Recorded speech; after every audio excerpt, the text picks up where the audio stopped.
Olá, seja bem-vinda, seja bem-vindo ao Sessão Aberta, o podcast do Ministério Público Federal em São Paulo. A internet é o assunto dessa edição. Embora a rede não seja mais uma terra sem lei, o Brasil, assim como o resto do mundo, ainda enfrenta muitos desafios para a solução de questões jurídicas relacionadas ao universo digital. E uma dessas questões é o acesso a dados armazenados em provedores no exterior. Empresas como o Facebook e o Google estão obrigadas a seguir a lei brasileira e disponibilizar os dados quando requeridos pela Justiça? Ou o fato de as matrizes estarem nos Estados Unidos eximiria essas empresas dessa responsabilidade? A nossa convidada para falar desse assunto é a Procuradora da República Fernanda Teixeira Souza Domingos. Ela é coordenadora do Grupo de Combate a Crimes Cibernéticos da Procuradoria da República em São Paulo e do Grupo de Apoio sobre Criminalidade Cibernética da Câmara Criminal do MPF.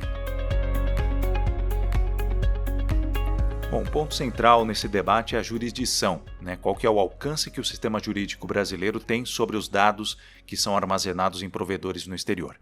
O que diz a lei brasileira sobre essa questão? Bem, a questão da jurisdição no Brasil, ela está presente no ordenamento jurídico brasileiro desde a Lei de Introdução ao Código Civil, que depois transformou na LINDB, né, Lei de Introdução às Normas do Direito Brasileiro. Lá no artigo 12 já está estabelecido que para uma empresa funcionar no Brasil, prestar serviços no Brasil, ela precisa estar constituída sob as leis brasileiras para poder operar aqui. Se nós formos ao Código de Processo Civil, o artigo 21, ele estabelece que existe jurisdição brasileira quando a obrigação tiver que ser cumprida no Brasil e também quando o fundamento seja fato ocorrido ou ato praticado no Brasil. Então, se percebe que já existe esse contexto para situações fora da internet, já há muito tempo, né? Sempre foi assim. E no âmbito da internet é que o Marco Civil trouxe o artigo 11 e por conta dessa transcendência da internet, que não respeita muito os limites dos territórios nacionais, que ele estabeleceu que a aplicação da legislação brasileira acontece para operações de coleta, armazenamento, guarda, tratamento de registros realizados em território nacional, quando pelo menos um dos terminais estiver localizado no Brasil. Claro que para que essas operações ocorram, sempre um dos terminais vai estar localizado no Brasil. E o parágrafo 2º do artigo 11 diz que mesmo quando a pessoa jurídica estiver sediada no exterior, se ela estiver ofertando serviço ao público brasileiro, ou pelo menos uma integrante do mesmo grupo econômico possuir estabelecimento no Brasil, que ela está submetida à jurisdição brasileira e tem que obedecer às ordens das autoridades brasileiras. O que o artigo 11, quando ele estabelece faz essas assertivas, na verdade, ele coloca 3 situações que só ocorrem porque estamos tratando de situações no âmbito da internet. A primeira situação é aquela em que o provedor de serviços de internet está no território nacional, tem um estabelecimento em território nacional e presta serviços ao público em território brasileiro. Nessa situação, está bem claro pela legislação, tanto pelo Marco Civil quanto pelas demais normas do direito brasileiro, que essa empresa está submetida à jurisdição brasileira. A segunda situação é aquela em que o provedor de serviços de internet não está no país. Ele não tem nenhum estabelecimento aqui, mas ele presta serviços direcionados ao público em território brasileiro. Como que a gente consegue reconhecer que ele está direcionando seu serviço ao público brasileiro? Essa situação só é possível mesmo porque o serviço está sendo prestado através da internet. Mas a gente utiliza um teste chamado Targeting Test. Esse teste ele é utilizado no direito americano inclusive para resolver a questão da jurisdição internamente, saber qual estado tem jurisdição sobre uma questão, e ele foi utilizado já também pela primeira vez na Bélgica, fora dos Estados Unidos, né, numa decisão dada na Bélgica no caso da Yahoo. em que a Yahoo não tinha nenhum estabelecimento na Bélgica, mas estava oferecendo serviços ali e estava se recusando a entregar dados determinados pela autoridade judicial belga. Então, esse targeting test, ele verifica, primeiramente, se o serviço está sendo oferecido na língua do país. Em segundo, ele verifica se existe publicidade voltada ao público naquele território e se existe, por exemplo, vendas feitas na moeda do país. Então, a internet ela funciona muito com base na coleta dos dados que vão ser tratados e utilizados justamente para marketing, para publicidade, porque é na venda dessas informações que a empresa vai ganhar dinheiro. Esse é o modelo de negócio. Por isso que os dados têm que ser daquela população para onde vai se ofertar a publicidade. E feito esse teste, é possível determinar se o serviço está sendo orientado para aquele local. Claro que nessa situação nós temos um problema de enforcement, de como fazer cumprir a decisão judicial, já que a empresa não está fisicamente no país. Eu não tenho como, por exemplo, determinar o bloqueio de bens, de valores. A empresa não está ao alcance da jurisdição brasileira, embora esteja submetida a ela. Mas nessas situações, o juiz pode determinar, por exemplo, o bloqueio do serviço numa situação extrema em que a empresa se recuse de qualquer forma a obedecer às leis e haja um prejuízo grande ali à sociedade. A terceira situação é aquela em que o provedor de internet ele não está em território nacional e ele também não está direcionando seus serviços ao Brasil. Mas, por conta dessa natureza da internet, o serviço está disponível e pessoas em território nacional podem se valer desses serviços, inclusive para cometer delitos. E nessa situação, eu vou precisar da cooperação internacional de todos os elementos disponíveis, tratados, acordos de EMILAT, cartas rogatórias, porque nesse caso o juiz brasileiro não tem jurisdição sobre essas empresas.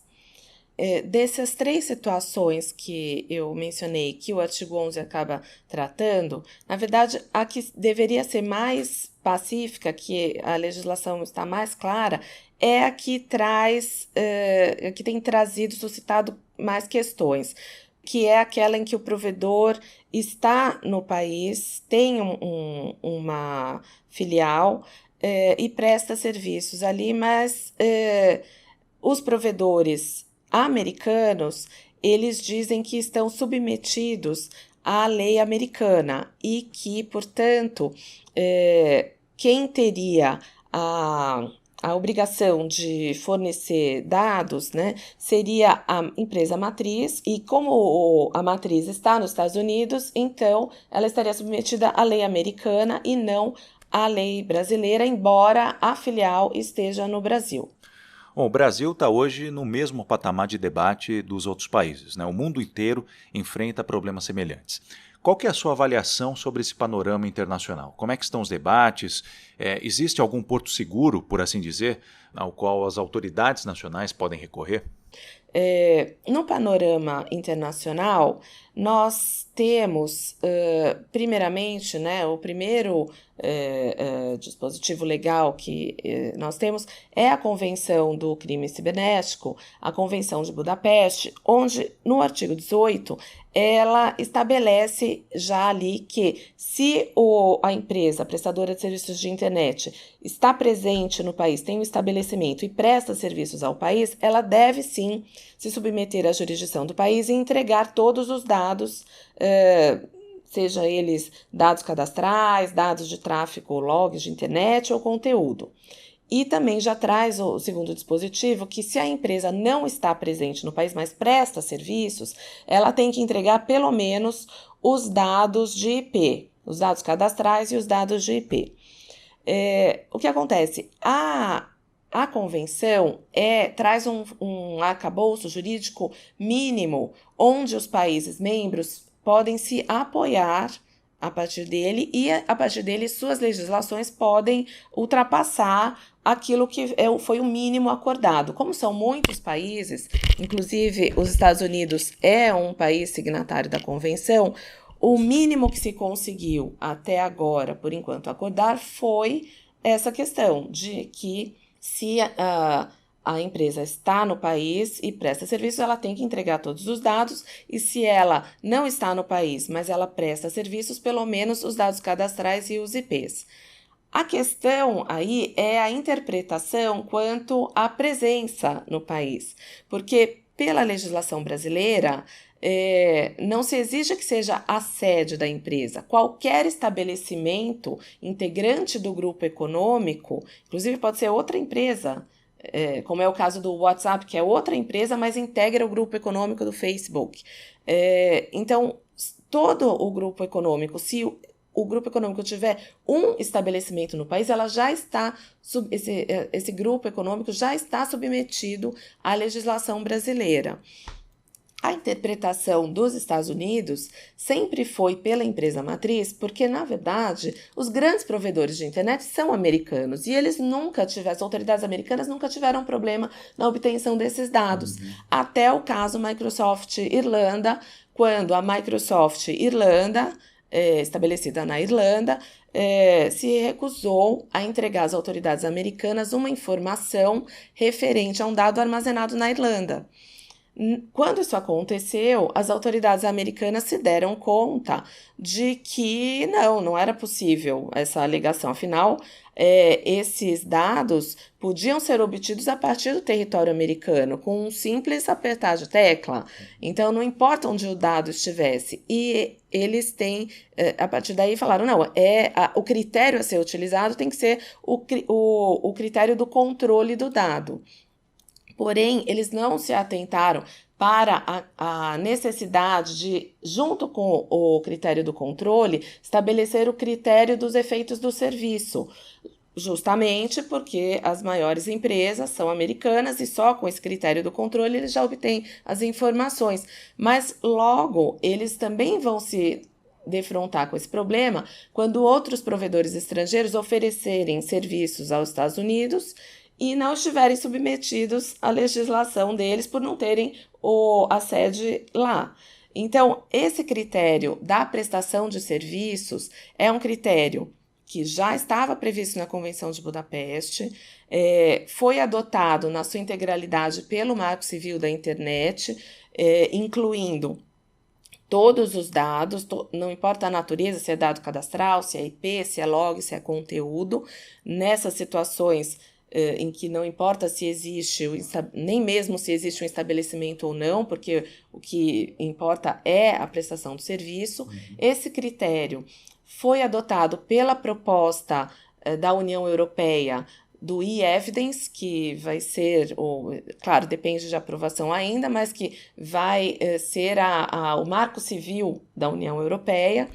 E foi o critério já adotado pelo GDPR, a Lei de Proteção de Dados da União Europeia, e pela nossa Lei Geral de Proteção de Dados, porque a nossa Lei de Proteção de Dados, seguindo o GDPR, também segue essa linha de que existe jurisdição quando os dados foram colhidos a partir do território nacional, a partir de serviços aqui prestados. Então, esse é o critério que tem sido o melhor para harmonizar a entrega dessas informações que são importantes para as autoridades combaterem o crime.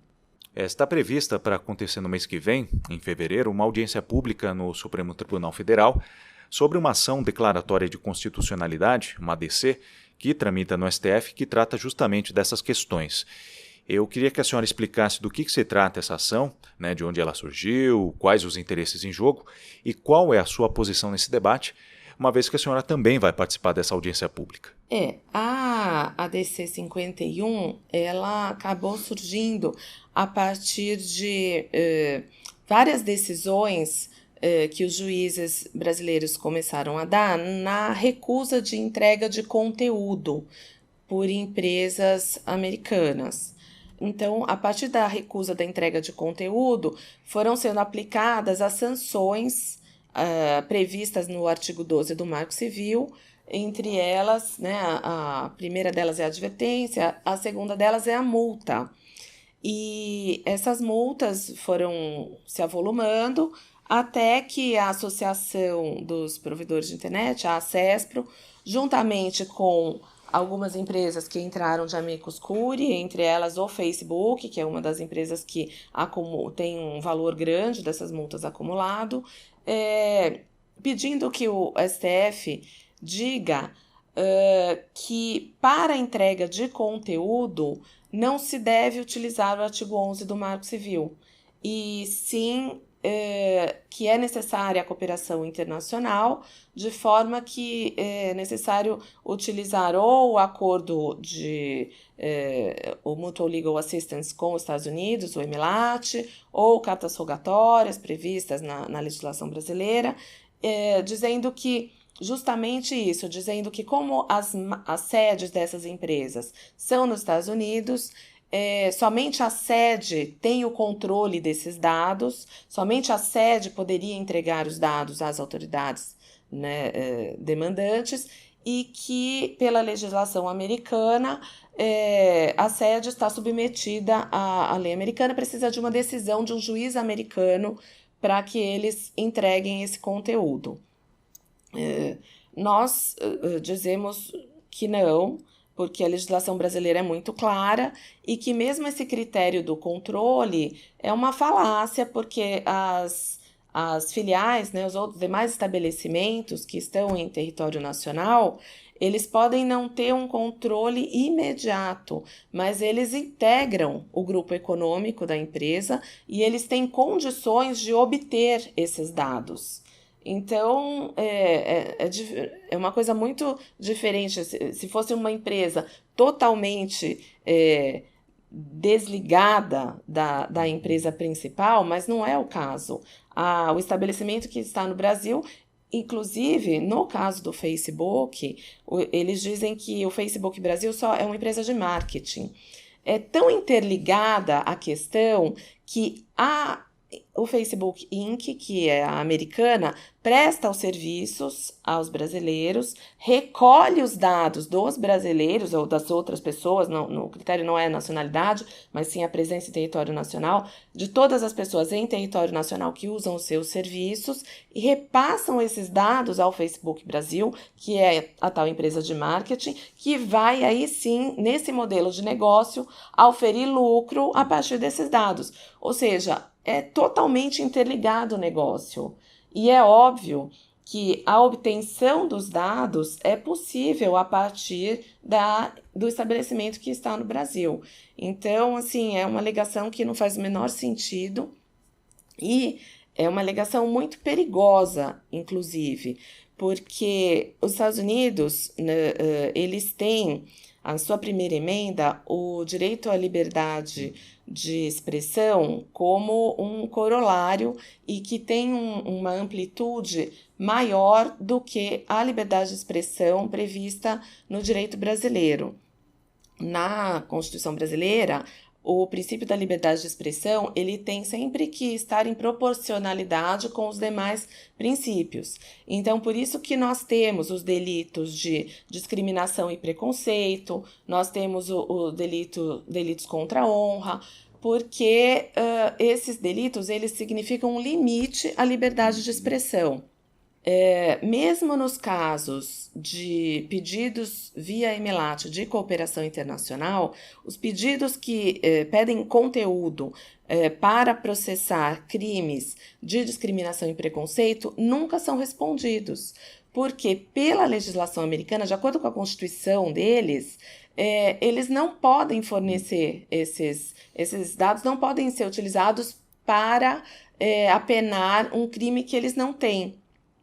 Então, se for reconhecido que um conteúdo de um fato que ocorreu no Brasil, de dados que foram recolhidos no Brasil, para elucidar crimes ocorridos no Brasil, dependem da aprovação de outro país, primeiro que nós não vamos conseguir obter esse conteúdo, os crimes não vão ser elucidados. E, na verdade, nós vamos estar tendo um Congresso brasileiro de segunda classe, porque se o Congresso brasileiro decide que preconceito e discriminação é crime, que, no caso não é bem fake news, né, mas que se uma difamação num contexto eleitoral propositadamente é crime e eu dependo de informações de conteúdo que estão em poder de um serviço prestado por uma empresa americana, e que para obter esses dados eu vou estar me submetendo à decisão do Congresso americano, que vai dizer que não vai dar. Então, assim, é muito perigoso, inclusive, para a nossa soberania nacional, reconhecer qualquer possibilidade de validade dessa ação. E o interessante é que a ação pede a declaração de constitucionalidade do decreto de Emilat, o que é um pedido esdrúxulo, porque o decreto de Emilat, é lógico que ele é constitucional, e ele deve ser utilizado nas situações em que ele é adequado. Como eu falei, nas situações em que uma empresa de internet presta serviços, mas não direcionados ao território nacional, e esses serviços foram utilizados para o cometimento de crime. Se eu preciso desses dados, eu vou precisar utilizar da cooperação internacional nessas situações. Então, claro que eu preciso do decreto, ele é plenamente constitucional, mas ele não pode excluir a aplicação do artigo 11 do Marco Civil nas situações em que se aplica o artigo 11 do Marco Civil. Essa foi a nossa conversa com a Procuradora da República, Fernanda Teixeira Souza Domingos. Ela coordena o Grupo de Combate a Crimes Cibernéticos da Procuradoria da República em São Paulo e o Grupo de Apoio sobre Criminalidade Cibernética da Câmara Criminal do MPF. Eu espero que você tenha gostado dessa edição do Sessão Aberta, um podcast produzido pela Assessoria de Comunicação da Procuradoria da República em São Paulo. Muito obrigado pela sua companhia e até a próxima edição.